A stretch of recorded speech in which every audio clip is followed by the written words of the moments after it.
I thought I would try something a little different and give you 3 meal ideas that I have prepared this week for my family. I'm not going to promise you that they are gourmet or well-rounded or incredibly healthy, but sometimes you just need to get food on the table, and if everyone is fed and happy, then I consider it a job well done. So this is what I assembled here is actually the last of the 3 recipes that you're going to see, but keep on watching. I will show you my easy sesame takeout chicken. It is not takeout, it's made at home. A quick chicken taquito fun casserole, and then this, which is really just some pan-fried steak, but beef consommé rice, which is really delicious. So keep on watching and let me know what you think. I usually cook instead of with a cookbook with my laptop right here. So this is from the website Budget Bites, BYTES.com, and I get a lot of recipes there. I sign up for their free newsletter, so I get emails, if not daily, almost daily, with suggestions. We're doing this vlog style. The dogs have decided the camera's on. It is time to go outside.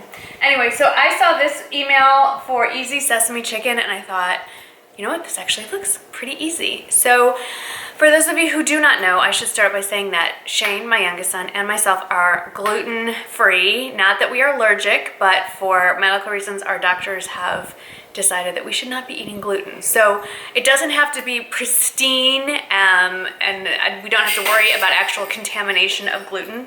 But anytime there are gluten products in the ingredients, I swap them out for something that is gluten-friendly, and also Shane is dairy-free. So in most cases, we swap out the dairy as well, although he's allowed to eat Greek yogurt.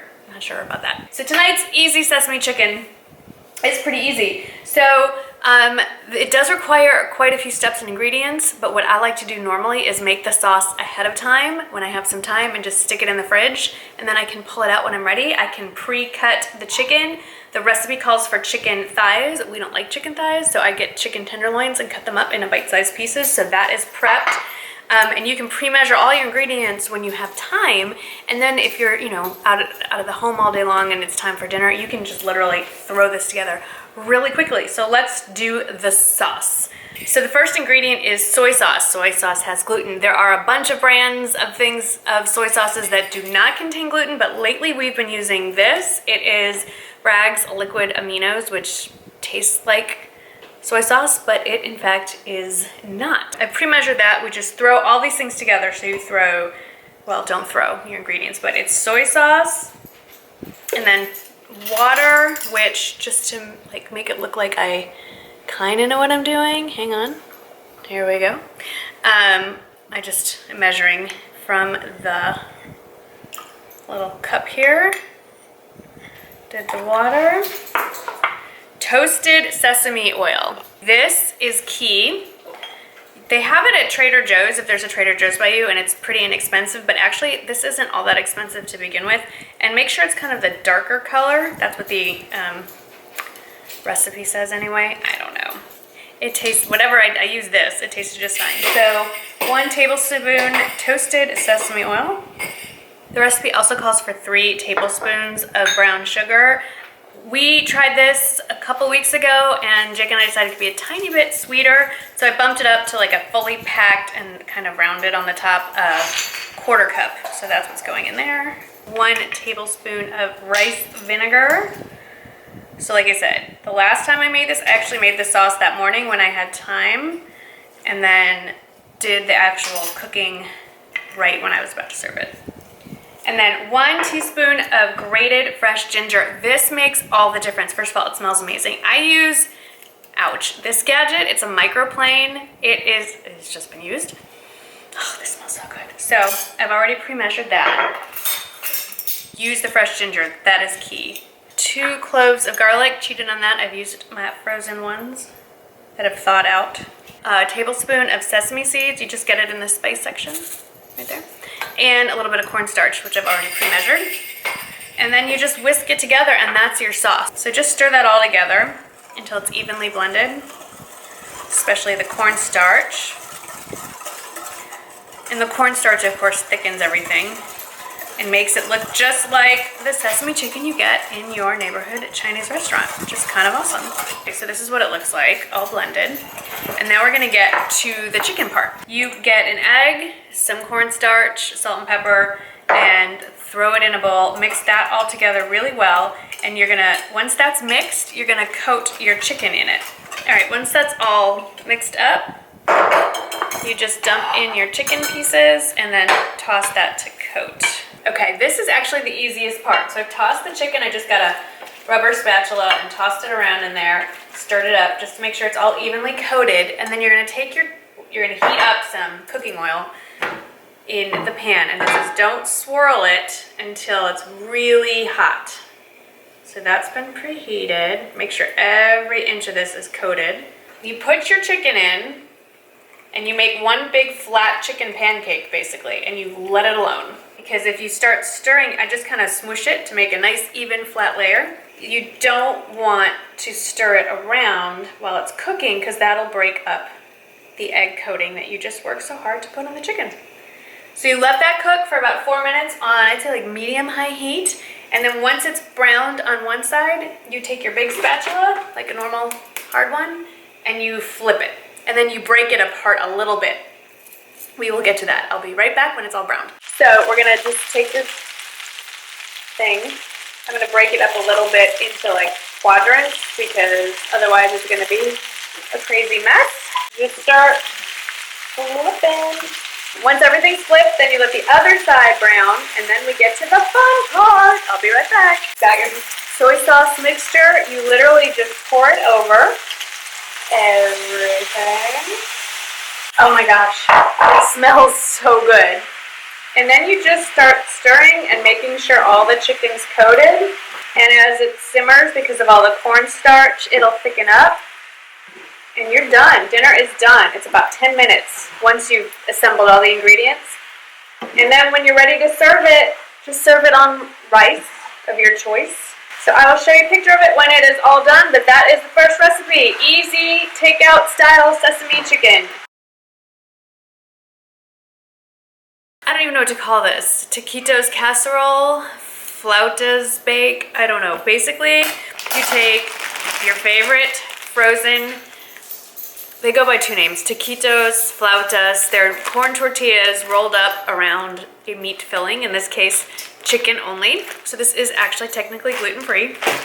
And you bake it in a small Pyrex dish, but instead of just baking it like the instructions say, you layer it with either Salsa Verde, tomatillo sauce, your favorite salsa, and shredded cheese. Anything that's tomatillo sauce based, I personally think tastes the best. So you just drizzle a little of this, and I'm gonna use a spoon. You drizzle a little of this all over the bottom of your Pyrex dish. Now tomatillos can be a little bit bitter. So I have actually found that sprinkling a little bit of sugar, in this case stevia, across it cuts that acidity just a little bit, not the whole packet, just the tiniest amount. And then you layer in your taquitos. Here's what it's gonna look like. Pretty simple. Then we add a little more salsa on top.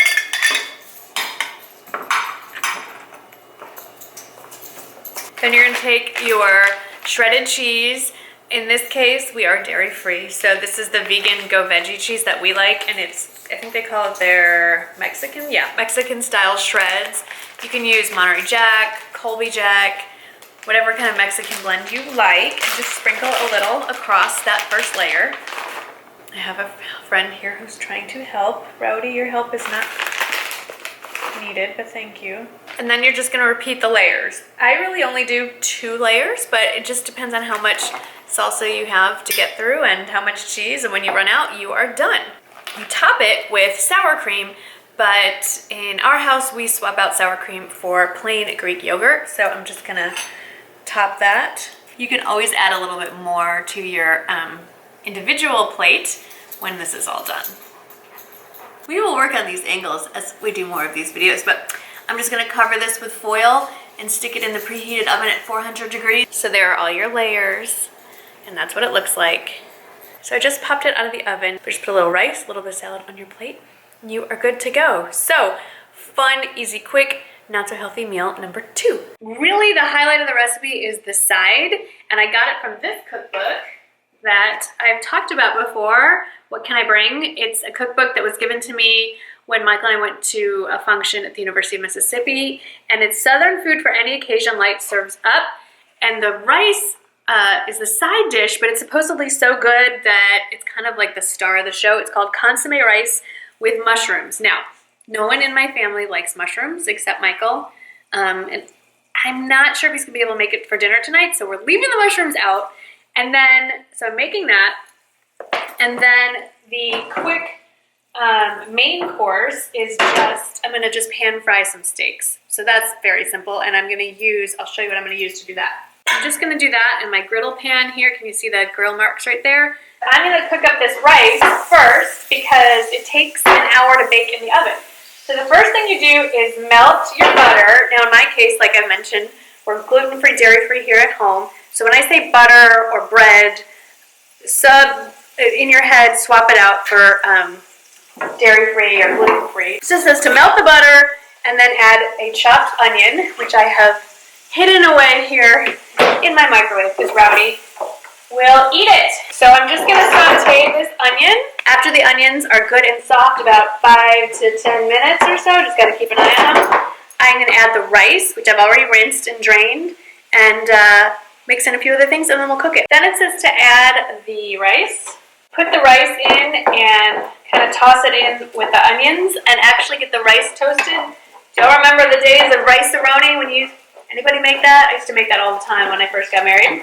Admittedly, that was one of the few things I could make. And you would toast the rice up before you add all the other stuff. So it's basically the same concept. We have finished toasting the rice and sauteing the onions. And it looks like that. There would normally be mushrooms in here if you're a mushrooms fan. Now the recipe says to do this next step in the pan and then with the heat off though, and transfer all of it into your covered baking dish. But I think it's easier to add the rice and then add your liquid. So you add 2 cans of the beef consommé. Give that a quick stir. And then you add 2 teaspoons, let me double check, 2 teaspoons of your version of soy sauce. Like I think I mentioned before, I use the liquid amino. And then all you do is pop a cover on it or seal it with foil or however you want to do it and pop it in the oven for about an hour. Hey everyone, the rice is done, my steak is plated, I have my salad tossed and ready to go. I just thought you could see this, what looks like very brown meal, but with the salad, and I'm gonna steam some broccoli. We have a pretty full meal. This smells amazing. I wish you could smell it through your screen. That is it for the 3 recipes, meal ideas that I thought I would share with y'all in this video. Please let me know if you like the concept. I'm sure you didn't enjoy the angles in the filming, so I'll work on that if there's going to be another one. I'd like to do some other ones. So let me know what you think, and I'd love for you to share some recipes in the comments below. I feel like I get in a rut and I need to be inspired, and you all inspire me every single day. So please leave your favorites in the comments below. As always, thank you so much for watching, and I'll see you in the next video. Bye-bye.